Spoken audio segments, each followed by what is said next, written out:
Olá pessoal, bom dia, boa tarde ou boa noite. Vamos para mais uma aula de Direito do Consumidor, hoje tratando sobre a temática Aspectos relevantes da tutela jurisdicional para a defesa dos interesses do consumidor.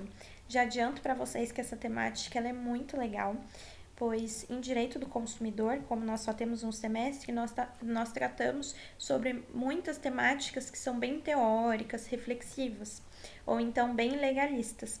Mas nessa temática nós conseguimos explorar um aspecto mais prático sobre a área consumerista. Isso é bem interessante para vocês. Vocês podem ver uma aplicação mais na prática e é importante para quem vai seguir na carreira profissional como um advogado ou até mesmo no Ministério Público, conforme, é claro, o sonho e o desejo de cada um de vocês. Então, aproveitem essa aula, que ela é muito boa e agrega muito ao conhecimento de vocês, tá bem?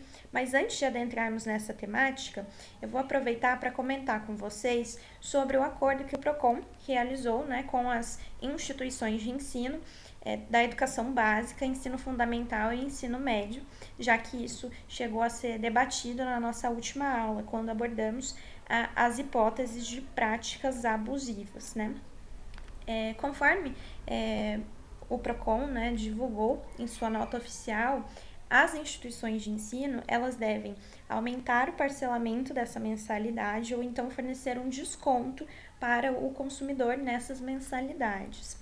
Isso deve ser atendido no prazo máximo de 7 dias, ou seja, uma semana.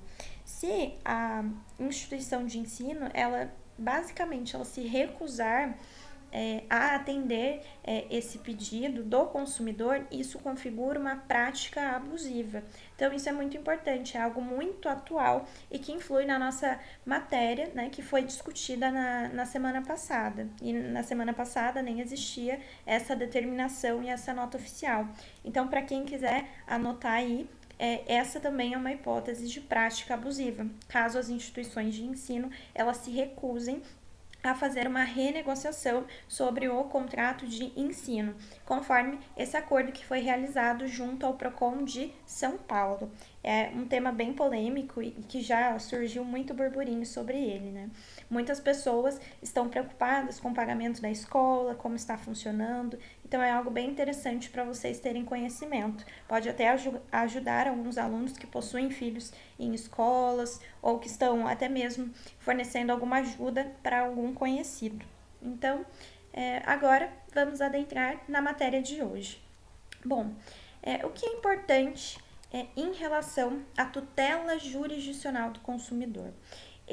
Inicialmente, eu coloquei para vocês na tela a divisão dessa tutela jurisdicional. É importante vocês terem em mente que essa tutela ela pode se dar de forma individual, coletiva ou então por meio de autocomposição. A autocomposição eu incluí aqui, pois é possível que ela se dê de forma extrajudicial, ou seja, sem mesmo haver necessidade de protocolar um processo de buscar o Poder Judiciário, ou ela pode se dar de forma judicial, ou seja, dentro mesmo de um processo que foi protocolado. Então, é importante vocês anotarem que existem 3 formas dessa tutela dos direitos e dos interesses do consumidor de se manifestar. Por meio da tutela individual, com previsão no artigo 81, caput do CDC, a tutela coletiva, com previsão no artigo 81, parágrafo único do CDC, e a autocomposição. Não há nenhuma previsão legal nesse sentido, mas ela vai, de acordo com as recomendações do CNJ e também com os novos valores que foram veiculados no CPC de 2015. Bom, a previsão legal sobre a tutela jurisdicional do consumidor consta no artigo 83 do CDC, que dispõe o seguinte: para a defesa dos direitos e deveres, dos direitos e interesses protegidos por este Código, são admissíveis todas as espécies de ações capazes de propiciar sua adequada e efetiva tutela. Então, é importante nessa compreensão inicial sobre o tema que, pela disposição do CDC, admite-se a propositura de qualquer tipo de ação, desde que ela seja cabível, adequada e seja efetiva para tutelar o interesse ou direito do consumidor no caso concreto. Então, isso que é importante. Então, esse dispositivo demonstra mais uma forma de facilitar o acesso do consumidor à justiça. Junto com esse artigo, é importante aliar a disposição do artigo 5º, inciso 35 da Constituição, que trata do princípio da inafastabilidade da justiça, que dispõe o seguinte, que nenhuma lesão ou ameaça de lesão será afastada de apreciação por parte do Poder Judiciário. Então, é importante agregar a essa disposição do artigo 83 o princípio da inafastabilidade da justiça. Mas como nós falamos, que são admitidas todas as espécies de ações, quais ações nós podemos encontrar quando formos pensar na tutela do consumidor?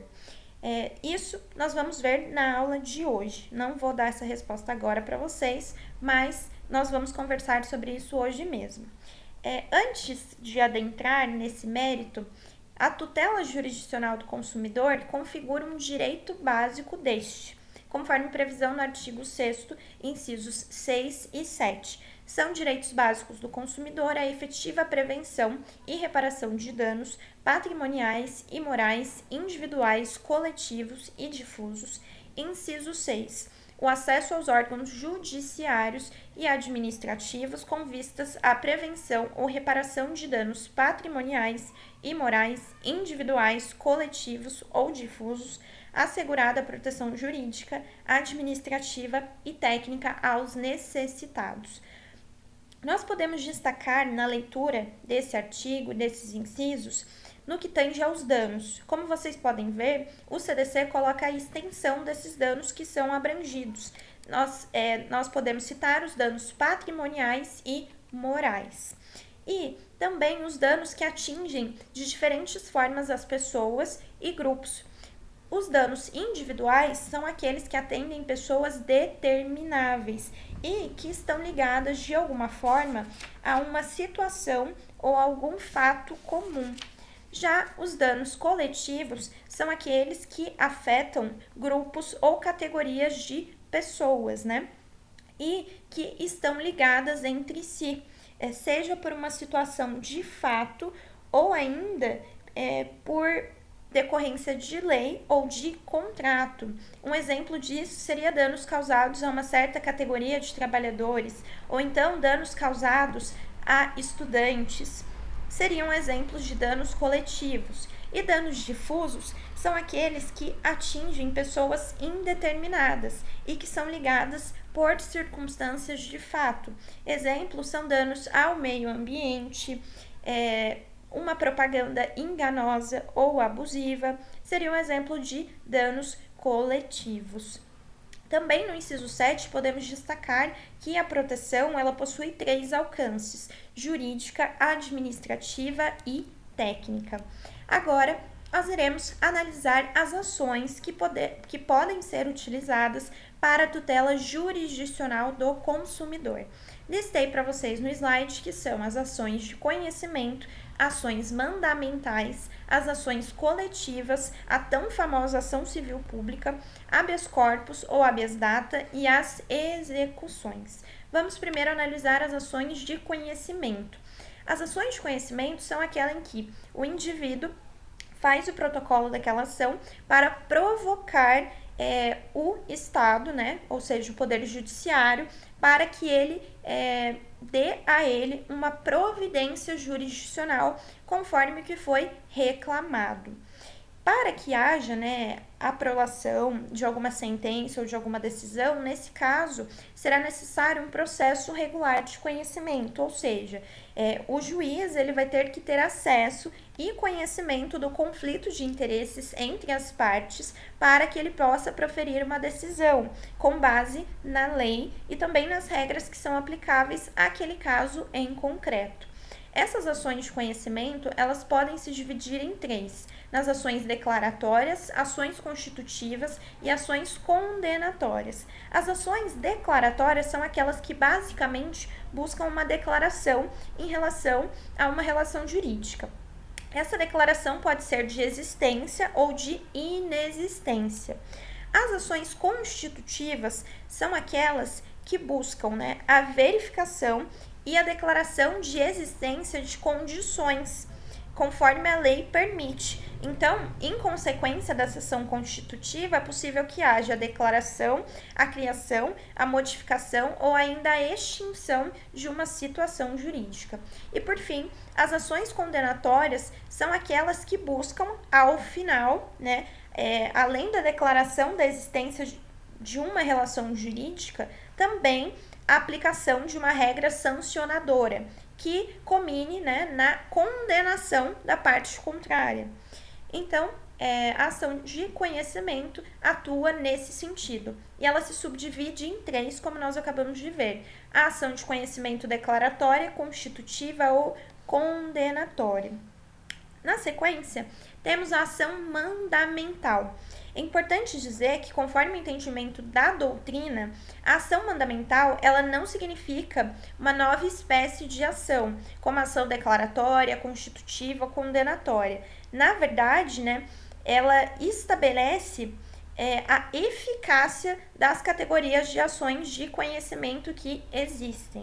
Então, a ação mandamental ela diz respeito à pretensão por atos de que o juiz ou outra autoridade deva ordenar ou deva mandar que se pratiquem. Como eu coloquei no slide para vocês, está relacionado à ordem para que se pratique ou deixe de praticar algo. Já a ação coletiva, ela está relacionada com um determinado grupo de pessoas. E essas pessoas têm os seus direitos violados ou desrespeitados. Então, é possível que haja ingresso na justiça. Individualmente, nem todas as pessoas que estão na mesma situação poderiam ser beneficiadas. Então, há a possibilidade de ingressar com uma ação coletiva na justiça. Como eu coloquei no slide para vocês, é no caso de direitos individuais homogêneos, que são aqueles pertencentes a pessoas determináveis e que são decorrentes de uma origem comum. Um exemplo na área de consumidor seria o direito ao recall de um veículo com problemas nos freios. Todos que adquiriram esse veículo teriam direito a esse recall. Isso seria possível por meio de uma ação coletiva. É importante eu ressalvar para vocês que o fato de ingressar com uma ação coletiva na justiça não torna o direito que está sendo reclamado ou buscado como coletivo. Ele não vai deixar de ser individual. Isso é muito importante. O que muda é que quando esse reclamo, esse pleito é feito por meio de uma ação coletiva, muda que os interessados, eles somente vão reunir a documentação necessária para essa demanda em um único processo e ele será analisado de uma só vez pelo juiz responsável. A ação coletiva é uma forma de tornar o processo mais célere e também mais econômico. A ação coletiva, ela será regida pelas normas processuais do CDC e pela lei da ação civil pública. É importante dizer que subsidiariamente serão aplicadas as disposições contidas no CPC. Continuando, vamos falar da tão famosa ação civil pública. A ação civil pública ela é regida pela Lei 7.347 de 85, como eu coloquei no slide para vocês. E ela trata sobre a responsabilidade por danos causados ao meio ambiente, ao consumidor, a bens e também direitos de valor artístico, estético, histórico, turístico, paisagístico e abrange também outros direitos ou interesses difusos e coletivos. Essa ação, ela pode ser proposta pelo Ministério Público, pela União, pelos estados, pelos municípios, por autarquias, por empresas públicas, por fundações, sociedades de economia mista ou por uma associação, desde que ela tenha sido constituída há mais de um ano, nos termos da lei civil, e que tenha entre as suas finalidades institucionais a proteção de interesses e direitos da coletividade, como a proteção ao meio ambiente, a proteção ao consumidor ou a proteção ao patrimônio artístico, dentre outros. Na sequência, temos também remédios constitucionais. muito famosos, o habeas corpus e o habeas data. Bom, o habeas corpus, ele possui previsão no artigo 5º da Constituição, e ele será concedido quando alguém sofrer ou se achar ameaçado de sofrer alguma violência ou alguma coação em razão, né, da sua liberdade de locomoção, por ilegalidade ou então abuso de poder. O habeas corpus possui previsão na legislação infraconstitucional, no CPP, no seu artigo 647 e seguintes. Destaco para vocês que o habeas corpus ele não é considerado um recurso, mas ele é um feito, né, uma ação autônoma. O habeas corpus ele pode ser impetrado por qualquer pessoa física, brasileiro ou estrangeiro, em seu favor ou a favor de terceiro, e pode ser expedido de ofício também pela autoridade judicial.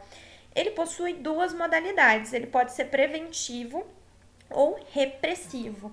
O habeas corpus preventivo, ou também chamado de salvo-conduto, ele ocorre quando ele é impetrado antes da consumação da violência ou da coação. E o objetivo dele é impedir que a violência ou a coação ocorra e seja preservada a sua liberdade de locomoção. O habeas corpus repressivo, por sua vez, ele é utilizado quando já foi consumada a violência ou então a coação, e isso lhe prejudica o direito de ir e vir. É importante que vocês saibam que o habeas corpus também cabe contra a violência ou coação de particular. O habeas data, por sua vez, está relacionado ao conhecimento e retificação de informações pessoais que estejam em bancos de dados de caráter público. O habeas data também está previsto no artigo 5º da Constituição. E ele também prevê uma garantia processual para sua efetivação.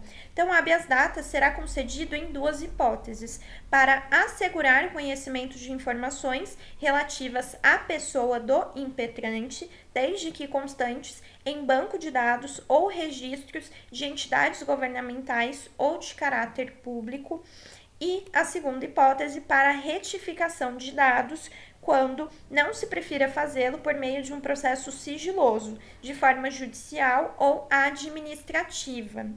Essas entidades governamentais que são mencionadas na Constituição são todos os órgãos da administração pública, incluindo aqui a administração pública direta e indireta. Existe uma lei que regula o rito do habeas data, que é a Lei 9.507 de 97, que no seu artigo 7º prevê algumas hipóteses para sua utilização. Até mesmo admite-se habeas corpus para anotação nos assentamentos do interessado de contestação ou explicação sobre dado verdadeiro, mas justificável, e que esteja sob pendência judicial ou amigável. Então, o habeas data é um remédio constitucional muito importante.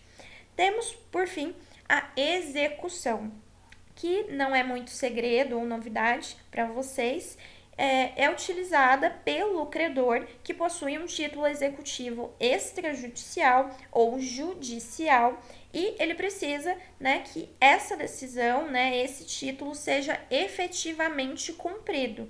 É possível que isso seja realizado por meio de uma execução propriamente dita ou então por cumprimento de sentença. Aqui, né, falamos um pouco e adentramos um pouco na matéria de processo civil. Mas o que não é o foco da nossa aula e nem da nossa temática, mas só para vocês saberem que é possível na tutela jurisdicional do consumidor utilizar a execução, que pode ser uma execução propriamente dita ou um cumprimento de sentença, seja ele um título executivo judicial, ou seja, uma sentença de qualquer espécie, ou então um título executivo extrajudicial, pode ser um contrato, um cheque, por exemplo. Podemos citar também, embora não esteja no nosso slide, o mandado de segurança, que também possui previsão no artigo 5º da Constituição. Ele será concedido, por sua vez, para proteger direito líquido e certo, que não seja amparado por habeas corpus ou habeas data, quando o responsável pela ilegalidade ou então pelo abuso de poder for uma autoridade pública ou então agente de pessoa jurídica no exercício de suas atribuições do poder público. Isso, inclusive, é possível, pois admite-se que os fornecedores sejam pessoa jurídica de direito público, como nós já estudamos exaustivamente nas primeiras aulas sobre o direito do consumidor. Agora, nós iremos analisar a tutela jurisdicional individual. Esta possui previsão no artigo 84 do CDC. Na ação que tenha por objeto o cumprimento da obrigação de fazer ou não fazer, o juiz concederá a tutela específica da obrigação ou determinará providências que assegurem um resultado prático equivalente ao do adimplemento. Importante dizer para vocês que na ação de forma individual são aplicadas as normas processuais do CDC e subsidiariamente aplicam-se as disposições do CPC. Claro que serão aplicadas aquelas disposições que não forem contrárias às disposições do CDC. No artigo 84, verificamos a expressão tutela específica da obrigação. E o que essa tutela significa? Significa basicamente a satisfação da obrigação, tal qual ela foi contratada ou como ela foi ofertada pelo fornecedor. Isso que é importante inicialmente na análise do artigo 84. Bom, no que tange às outras medidas necessárias, é importante dizer que, se não for possível a tutela específica no caso concreto, o juiz pode determinar outras providências para assegurar o resultado prático equivalente ao adimplemento.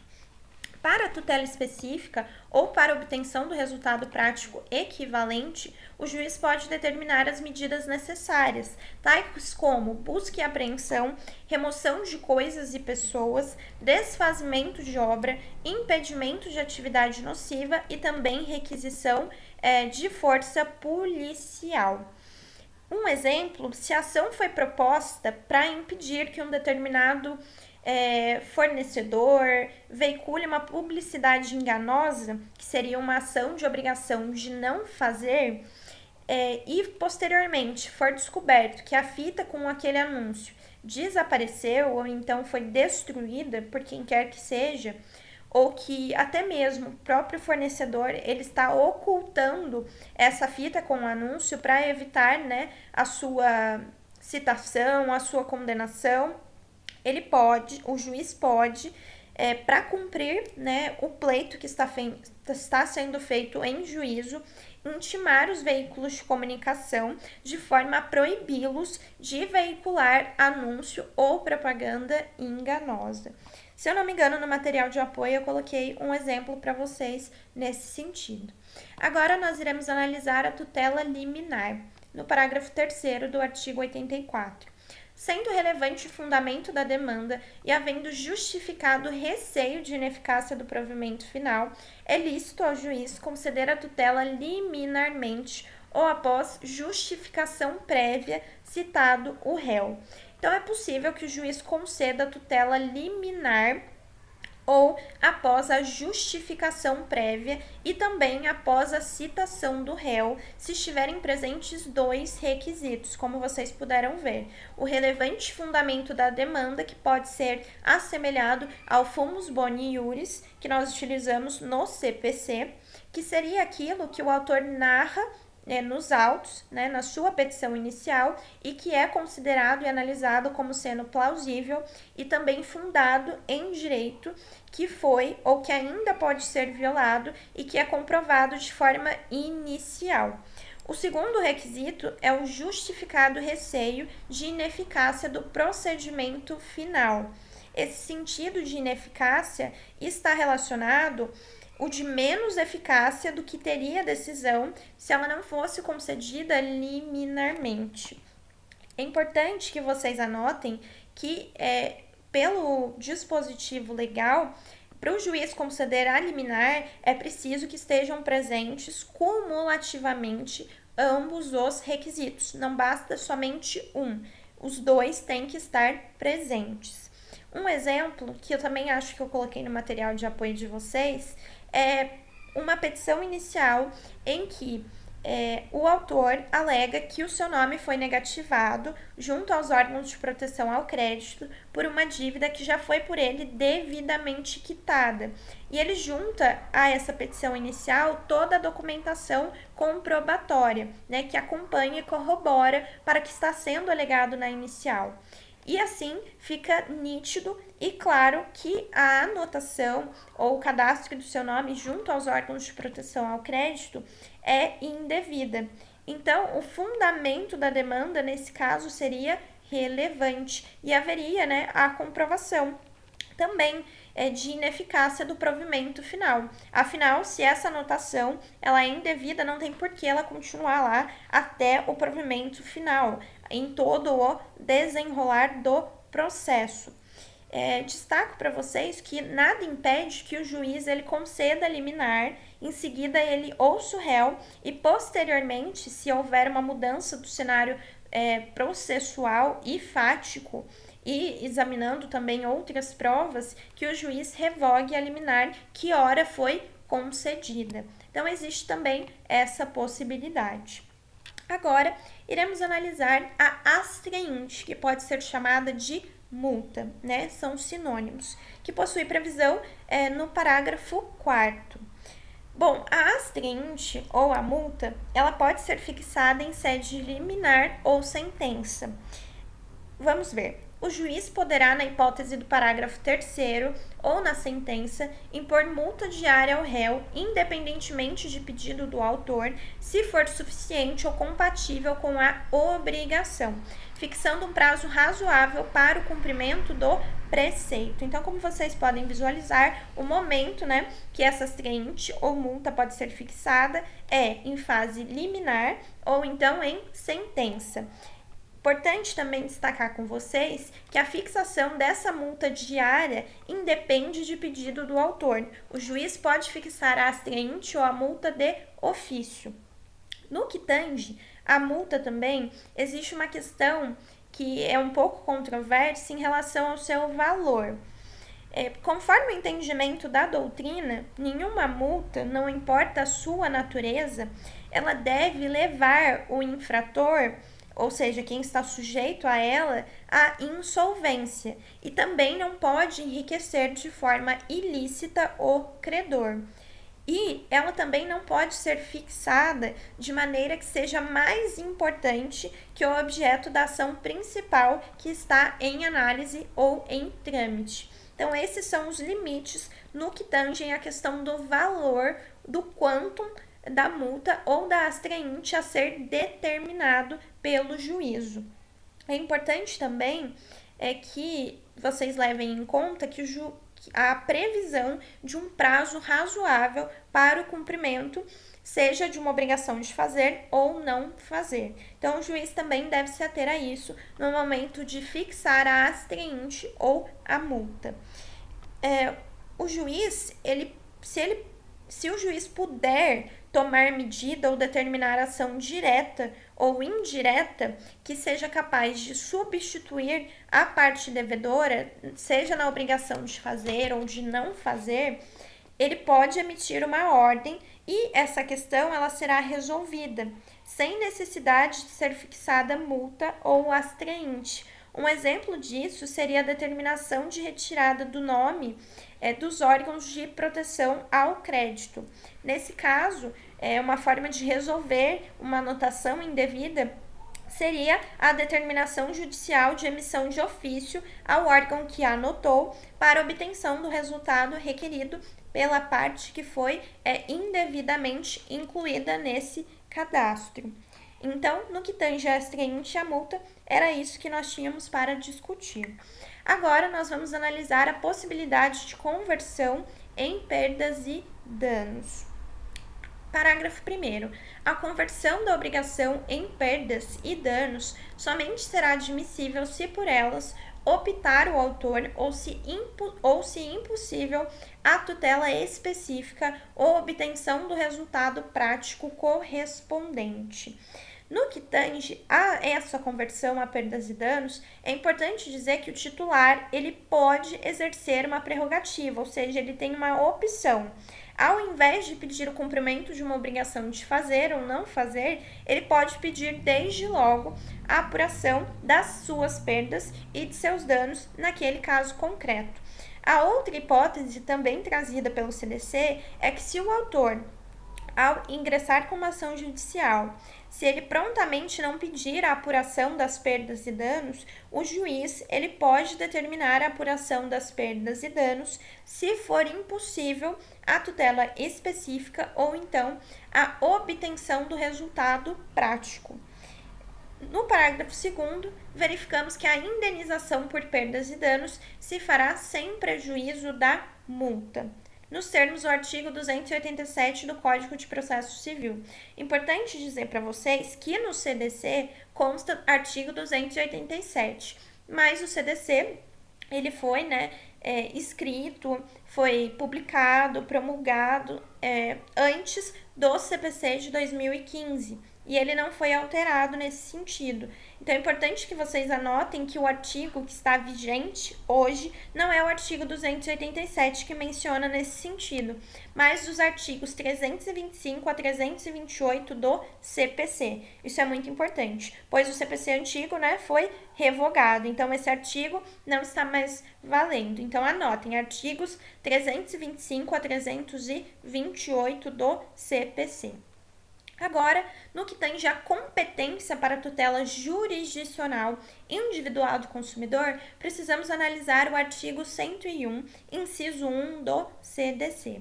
Na ação de responsabilidade civil do fornecedor de produtos e serviços, sem prejuízo do disposto nos capítulos 1 e 2 deste título, serão observadas as seguintes normas. Inciso 1. A ação pode ser proposta no domicílio do autor. Pela leitura desse artigo, podemos perceber que nas ações individuais, o consumidor ele tem uma opção. Ele pode ajuizar a ação no foro do seu domicílio. Isso, mais uma vez, revela a intenção do legislador de privilegiar e de facilitar o acesso do consumidor à justiça. Afinal, se ele tivesse que promover a ação no domicílio do fornecedor, muitas vezes ele seria gravemente prejudicado.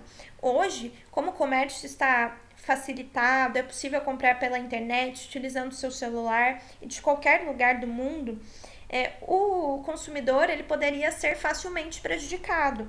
Imagine um consumidor que mora em Cruzeiro e o fornecedor ele é do Amazonas. Já pensou se o consumidor tivesse que ingressar com essa ação no domicílio do fornecedor, como isso seria prejudicial a ele? Mesmo hoje, tendo essa possibilidade de processo eletrônico, o que de certa forma facilita, seria muito prejudicial. Imagine o consumidor daqui, de Cruzeiro, ter que se deslocar para uma audiência no Amazonas. Ficaria totalmente inviável e também seria uma forma de desestimular o consumidor a buscar a reparação de seus prejuízos ou danos em uma determinada relação de consumo. Então, essa disposição do artigo 101, inciso 1 do CDC é muito importante e relevante para o consumidor. Coloquei também aqui, separei no slide para vocês, no caso de danos de ordem local, ordem regional ou nacional. No que tange a tutela jurisdicional individual do consumidor, a espécie de dano não vai influenciar ou modificar a competência. Danos de ordem local seriam aqueles que atingem um município, ou então seus distritos. Os de ordem regional são aqueles que atingem regiões, por exemplo, metropolitanas, regiões conglomeradas ou regiões metropolitanas, ou, por exemplo, a região em que a FACIC está inserida, que é o Vale do Paraíba. E de ordem nacional é aquela que atinge de forma abrangente o país. Mas não importa na tutela jurisdicional individual do consumidor a espécie de dano. A competência vai continuar sendo a mesma. O consumidor vai ter a opção de ingressar com ação no foro do seu domicílio, assim como ele também pode optar por ingressar com ação no foro que foi eleito no contrato ou no foro de domicílio do réu. Fica a opção a critério do consumidor. Lembrando que nesse caso nós estaremos falando de competência relativa. Isso também é um conceito que não é da área de consumidor, é de processo civil, mas é importante nós mencionarmos nesse momento. Na nossa próxima aula, nós vamos abordar sobre a tutela coletiva, mas antes disso, eu separei uma jurisprudência sobre o tema, né, sobre a competência da tutela jurisdicional individual. Conflito negativo de competência, ação de cobrança, relação de consumo, distribuição no foro do domicílio do autor, possibilidade, alternativa conferida ao consumidor nos termos do artigo 101, inciso 1 do CDC, e também a aplicação da súmula 77 deste tribunal. Conflito procedente, competência do juízo suscitado. Essa foi uma decisão até recente do TJ de São Paulo no ano de 2019. Como vocês podem ver, é possível que no caso de uma relação de consumo, a ação seja distribuída no foro do domicílio do autor, nos termos do artigo 101, inciso 1 do CDC. Nesse sentido, o TJ de São Paulo ainda possui uma súmula, que é a súmula 77. Agora, uma decisão também do TJ em 2019. Ação declaratória, indenização por danos morais, consumidor em face da Serasa. Alegação de irregularidade na inscrição de seu nome no órgão sem prévia notificação. Isso também já foi objeto do nosso estudo na última aula de Direito do Consumidor. Lembram? Decisão que de ofício declinou da competência e determinou a remessa dos autos à comarca em que domiciliada a autora. Descabimento. Ajuizamento em uma das filiais da Ré. Normas consumeristas que não vedam ao consumidor a escolha do foro do domicílio do fornecedor para a defesa dos seus interesses. Inteligência do artigo 6º, incisos 7 e 8 do CDC. Aplicação da súmula 77 do Egrégio Tribunal de Justiça do Estado de São Paulo. Decisão reformada para manter o processamento na mesma comarca em que originariamente proposta a demanda. Então, como vocês podem verificar, essa decisão é em outro sentido, reconhecendo que é possível que o consumidor ele escolha o foro do domicílio do fornecedor, ou seja, do réu, para propor a ação. Nesse caso, foi uma ação declaratória e de indenização por danos morais. Então, aqui eu coloquei para vocês duas jurisprudências para vocês analisarem que é possível sim, e já é reconhecido, inclusive, pelo TJ de São Paulo, a possibilidade do consumidor optar pelo foro do seu domicílio ou pelo foro do domicílio do réu, ou então pelo foro que foi eleito no contrato. Essas são as possibilidades que ele tem.